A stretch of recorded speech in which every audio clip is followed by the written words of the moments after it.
Hello and welcome to IELTS Bob, your ultimate destination for IELTS exam preparation.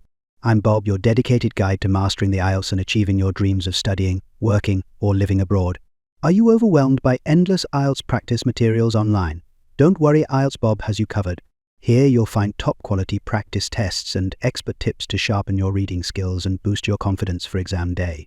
In today's video, we'll dive into an IELTS listening practice test with answers. Whether you're just starting your IELTS journey or striving for a perfect score, this video is tailored to help you succeed. If you find this helpful, don't forget to like, subscribe, and hit the notification bell to stay updated with the latest IELTS tips and practice materials from IELTS Bob. Let's unlock your potential and make IELTS success your reality. Are you ready? Let's get started. Part 1. Part 1. You will hear a man, Martin Hill, phoning an estate agent in order to find some accommodation. First, you have some time to look at questions 1 to 3.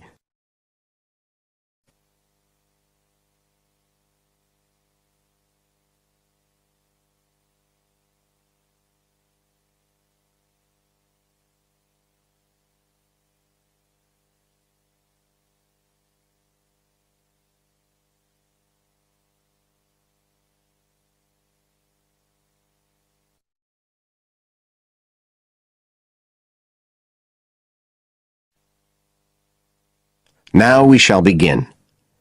You should answer the questions as you listen, because you will not hear the recording a second time.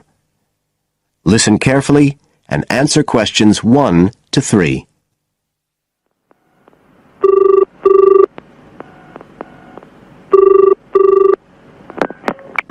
Hello, Brindle's estate agents here. How may I help you? Oh, good morning. I'm ringing to see what flats you have for rent at the moment. Right. Can I start by just taking your name, Mr. Hill. Martin Hill. Right. And are you looking for a flat for yourself or, a family, perhaps? Well, it's for 3 of us, myself and 2 friends. We're going to share together. I see. What about employment? Are you all students? Oh no, we've all got full-time jobs.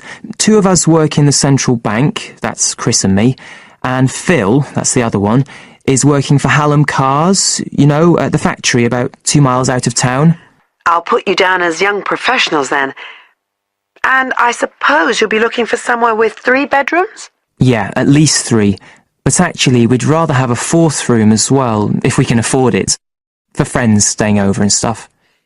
Is that with a living room to share, plus kitchen and bathroom? Yeah, that sounds good. But we must have a bathroom with a shower. We don't mind about having a bath, but the shower's crucial. Okay, I'll just key that in.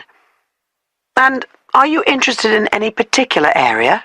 Well, the city centre would be good for me and Chris, so that's our first preference. But we'd consider anything in the west suburbs as well, really. Actually, for Phil, that'd be better, but he knows he's outnumbered. But we aren't interested in the north or the east of the city. Okay, I'm just getting up all the flats on our books. Now you have some time to look at questions 4 to 10.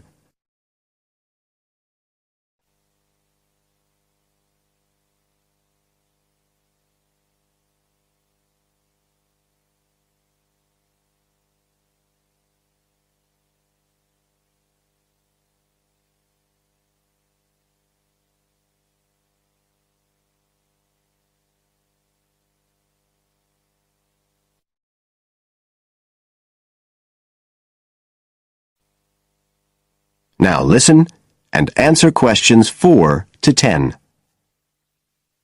Just looking at this list here, I'm afraid there are only 2 that might interest you.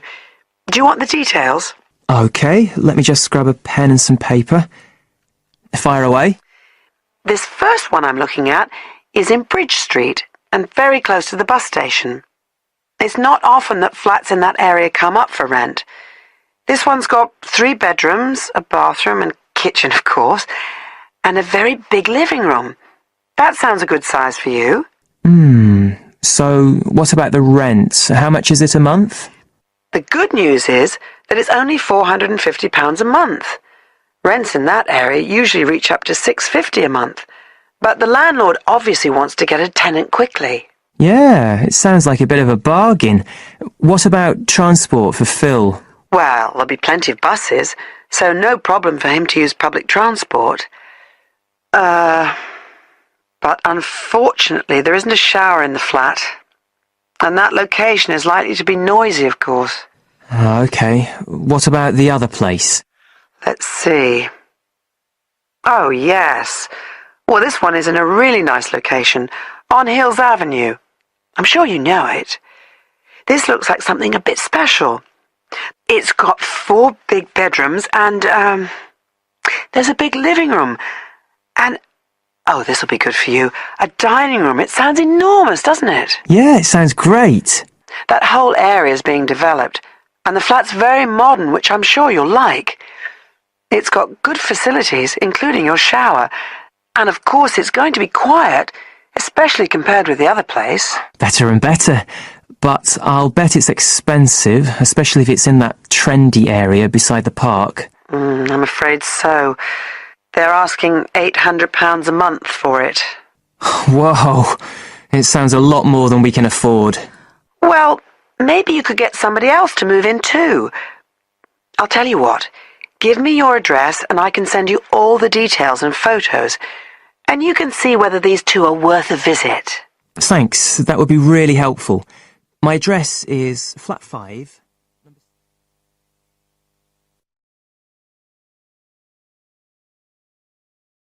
That is the end of part 1. You now have half a minute to check your answers.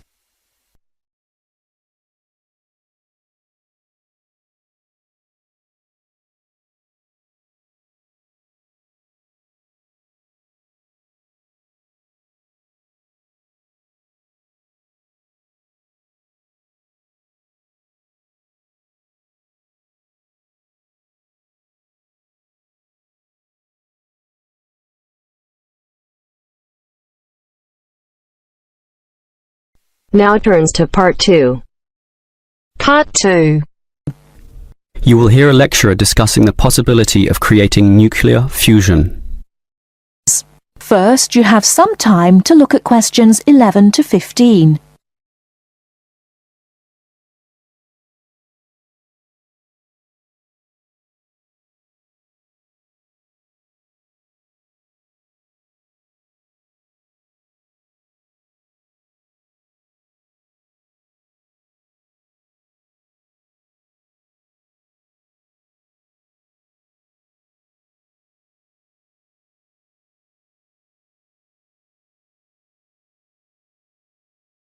Now, listen carefully and answer questions 11 to 15.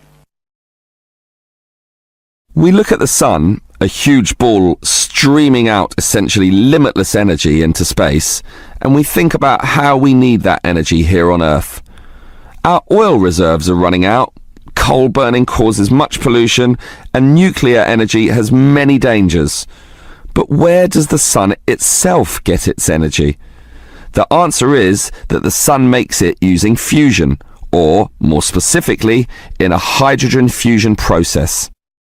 There is no pollution, no radioactivity, no waste products, and we have plenty of hydrogen. So, hydrogen fusion seems the perfect answer to our energy needs, and scientists have long attempted to achieve it here on Earth. So what happens during this process?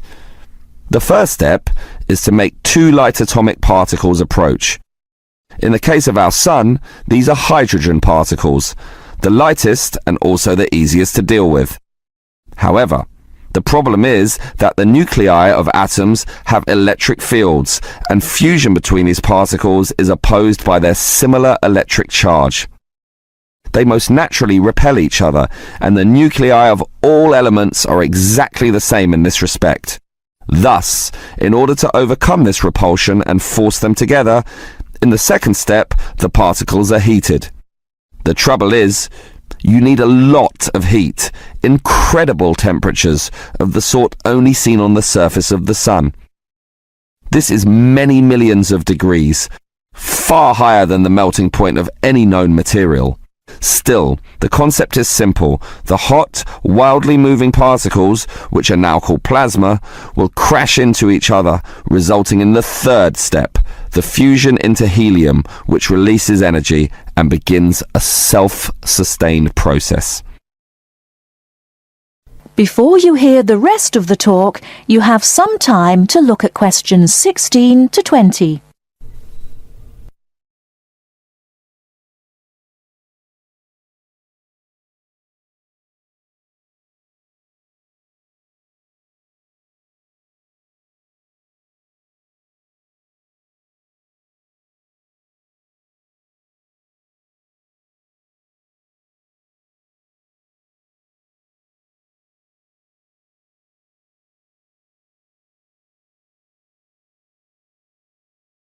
Now listen and answer questions 16 to 20. So, we know how fusion works. Thus, the big question is, can we create it here on Earth? We actually have the technology to superheat hydrogen into plasma, but no container on Earth can deal with those temperatures. Thus, we need to confine this superheated material so that it doesn't touch anything. For that, we need a special reactor, and most research has focused on an apparatus known as a tokamak system. That's Tokamak, an acronym from some Russian words meaning toroidal chamber with magnetic field. It's an apt name, since a very powerful magnetic field is used to confine and suspend the superhot plasma in the air so that it doesn't touch anything. This is possible only because this plasma has an electric charge, which interacts with the magnetic field. Of course, the walls of the fusion vessel will still get hot, very hot, and to avoid being melted, they must be cooled with a cryogenic system to intensely low temperatures. But now we are faced with the second problem. If we are to draw power from this system, the reaction must be continuous and controllable. However, when fusion begins, the plasma becomes unstable, and at these temperatures, that is a very serious situation. If we lose control, a disaster could result. Despite the obstacles, in 2010, a European device managed some success, but needed far more power to generate the fusion reaction than that produced from the fusion itself.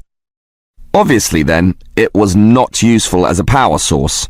More to the point, this system could only sustain a fusion reaction for a fraction of a second. Yet, to self-sustain, the fusion needs to run for at least 10 seconds. And the future looks bleak. Unfortunately, most scientists predict that many decades will have to pass before fusion power can become a practical reality. That is the end of part 2. You now have half a minute to check your answers.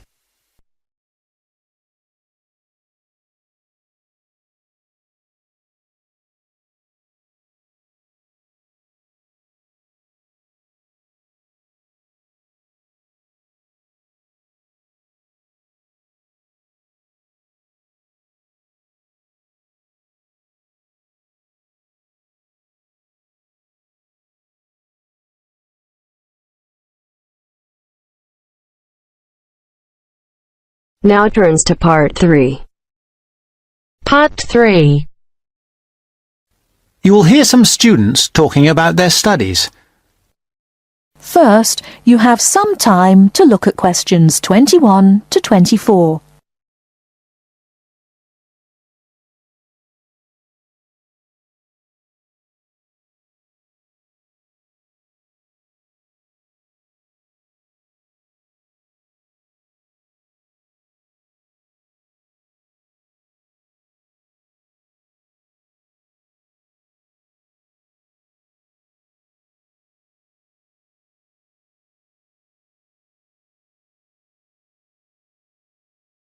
Now, listen carefully and answer questions 21 to 24. It was packed. There simply aren't enough seats in Theatre 4. There were people on the stairs, people in the aisles. I don't imagine everybody was able to get in. Was Jack with you? No, of course not. I saw him with a pile of journals in the library as I walked past. You haven't seen him because you've been in here in the kitchen drinking coffee all morning, whereas he has been studying hard. Not me. I've been in my bedroom reading for my assignment on education in the classical world. Very interesting. It was easier than I expected. I should have been at the gym training for my next race, but that'll have to wait. And did you find your first lecture interesting? Absolutely fascinating. We talked about this experiment. If you show a child a litre of water in a bucket and show him a litre of water in a tall container, he always thinks that the higher, taller but narrower container has more water in it. Hold on, what do you show him? Right. You show him two things.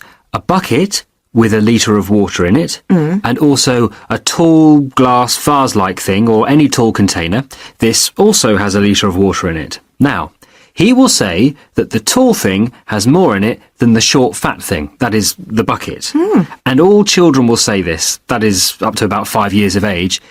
You can then actually pour a litre of water from the bucket into the taller, narrower container, and the child will still say that the tall container contains more water, even though he's just seen the water come out of the bucket. And what's the point of that? Is it about measurement? No, it showed how children are quite unable to think logically. It's connected with my assignment. It's about cognitive development of young children over time. That's to say, it's about how they think. But didn't you do that assignment last year? No, I didn't. You see, I missed out on the first year when I changed subject. Before you hear the rest of the talk, you have some time to look at questions 25 to 30.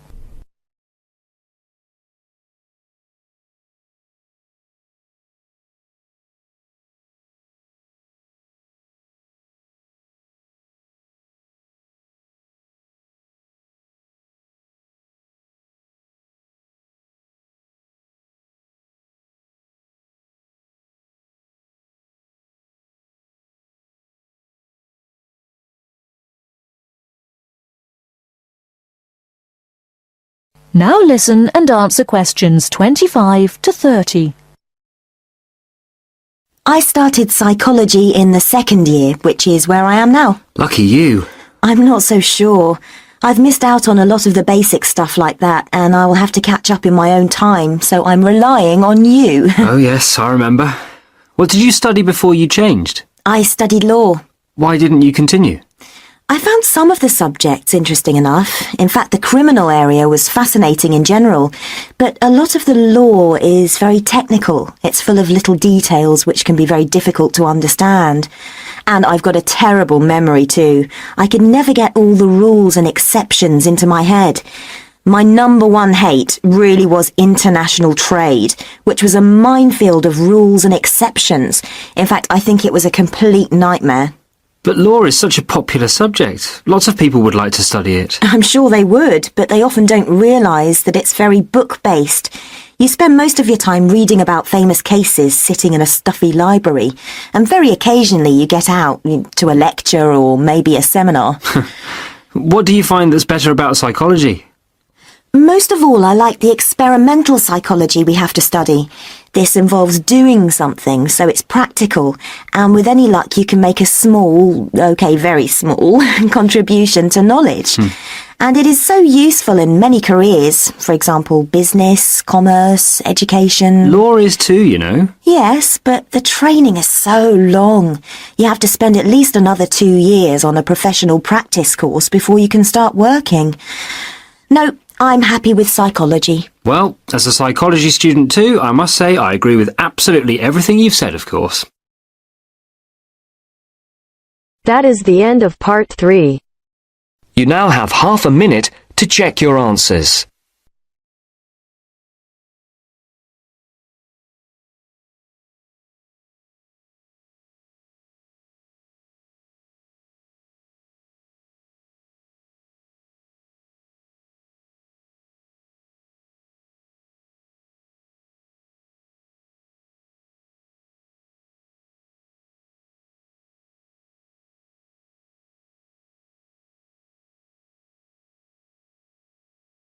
Part 4.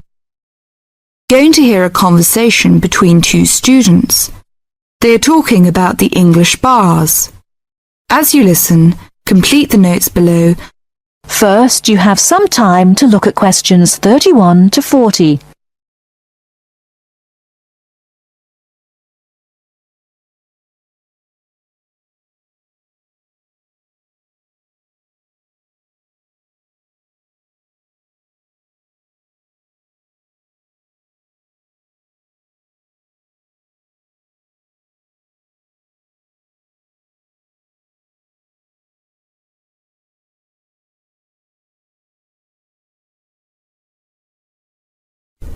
Now, listen carefully and answer questions 31 to 40. Kevin, could you tell me something about the bars? I have never been to a bar.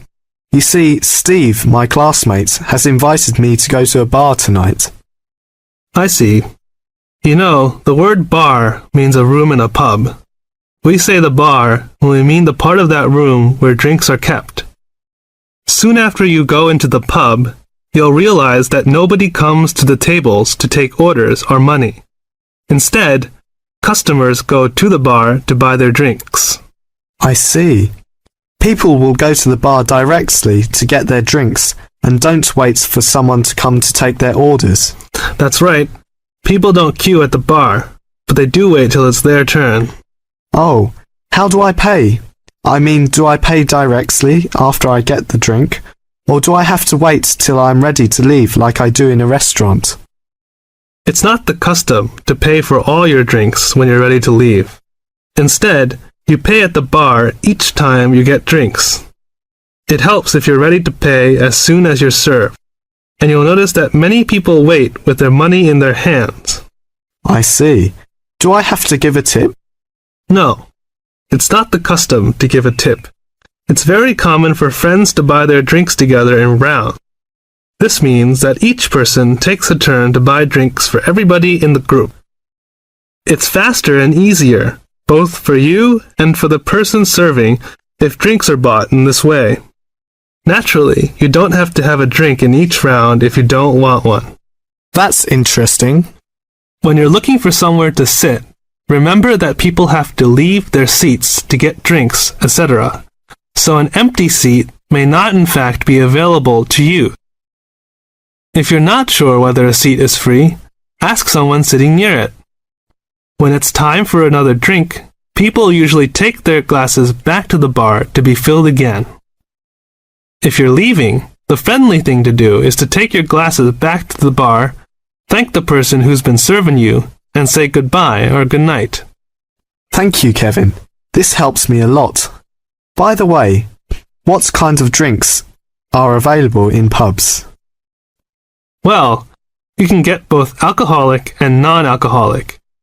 Beside alcoholic drinks, such as beer and wine, there is cider, which is made from apples, usually sold in bottles, port, a type of thick sweet wine from Portugal, sherry, which is a type of wine from Spain, and spirits. These are a kind of strong alcoholic drinks such as whiskey and brandy. What about non-alcoholic? I don't drink alcohol.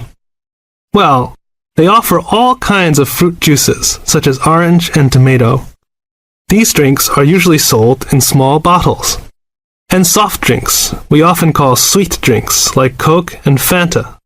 They are normally sold in small bottles or cans. And lemonade, which is a clear and sweet drink made with carbonated water. They also serve cordials. What are cordials? Cordials are strong and sweet drinks tasting of fruit, such as lime cordial, black currant cordial. They are often added to other drinks or drunk with water. I don't like sweet drinks. Are there any other non-alcoholic drinks? Yes, mineral water, but it's not available in all pubs. Kevin, one more question. What is VAT? I saw this on most goods in Britain. Well, VAT stands for Value Added Tax. The price shown on most goods in Britain includes a tax of 15%. If you use the retail export scheme, this tax can be returned to you if you take the goods with you when you leave Britain. You may have to spend a certain sum of money before you qualify for the scheme. and you'll have to show your passport. Ask in the shop if they operate the retail export scheme. If they do, the shop assistant will explain how you can get the tax back and fill in a form with you. VAT is also charged on hotel, restaurant bills, theater, cinema tickets, and car hire. Are these refundable? No, it's not refundable in these cases. Thank you very much. I really learned a lot.